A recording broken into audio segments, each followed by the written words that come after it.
കൊച്ചി ഇടപ്പള്ളിയിലാണ് ചെകുത്താൻ എന്ന യൂട്യൂബർ അജു അലക്സിനെ ആക്രമിച്ചു എന്നുള്ളൊരു പരാതി. മോഹൻലാലിനെയും ആരാധകരെയും അധിക്ഷേപിച്ചുവെന്ന് ആരോപിച്ചുകൊണ്ടായിരുന്നു അഞ്ചംഗ സംഘത്തിന്റെ ആക്രമണം. കളമശ്ശേരി പോലീസ് കേസെടുത്തിട്ടുണ്ട്.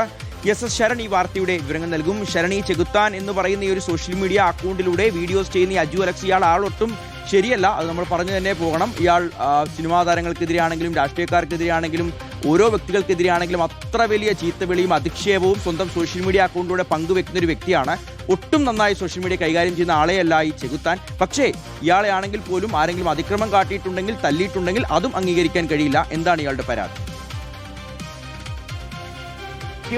അധിക്ഷേപകരമായിട്ടുള്ള വീഡിയോകൾ പങ്കുവെച്ചുകൊണ്ട് പലപ്പോഴായി വിവാദത്തിലായിട്ടുള്ള യൂട്യൂബറാണ് ചെകുത്താൻ എന്ന അജു അലക്സ്. കഴിഞ്ഞ ദിവസമാണ് കളമശ്ശേരി പോലീസിന് ഇത് സംബന്ധിച്ചുള്ള പരാതി നൽകിയിരിക്കുന്നത്. അതിൽ പ്രധാനമായും പറയുന്നത് മോഹൻലാൽ ഫാൻസ് തന്നെ മർദ്ദിച്ചു എന്നുള്ളതാണ്. ഈ സംഭവം നടക്കുന്നത് മെനിഞ്ഞാന്ന് രാത്രിയാണ്. ഇടപ്പള്ളിയിലെ ഒരു തട്ടുകടയിലേക്ക് ഭക്ഷണം കഴിക്കാനായി അജു അലക്സും സുഹൃത്തും എത്തുന്നു. അതിനുശേഷം ഭക്ഷണം കഴിച്ച് പുറത്തിറങ്ങുമ്പോൾ ഒരു കാറിൽ അഞ്ചംഗ സംഘം വന്നിറങ്ങുകയും നീ ചെകുത്താൻ അല്ലേടാ, ഞങ്ങൾ മോഹൻലാൽ ഫാൻസ് ആണെന്ന് പറഞ്ഞുകൊണ്ട് മർദ്ദിക്കുകയും ചെയ്തു എന്നുള്ളതാണ് ഈ പരാതികൾ പറയുന്നത്.